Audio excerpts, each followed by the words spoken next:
Bonjour, aujourd'hui nous allons parler du renforcement des moyens de lutte contre les non-résidents fiscaux. Pourquoi en parler?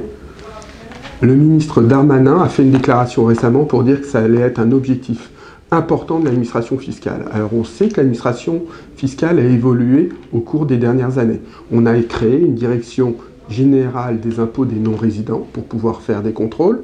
On a changé quelques règles, notamment la prorogation du délai de prescription lorsqu'il y a assistance internationale. Et puis là, de nouveaux éléments.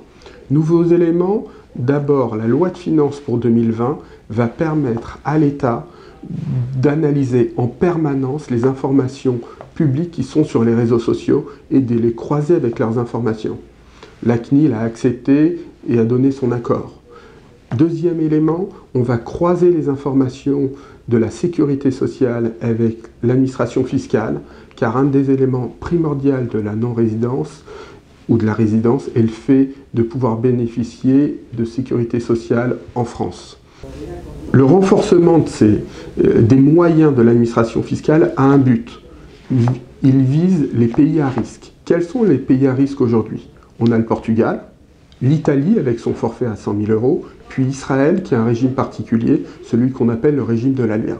Donc, tous les non-résidents qui résident dans ces pays-là sont visés par les mesures que souhaite utiliser l'administration fiscale.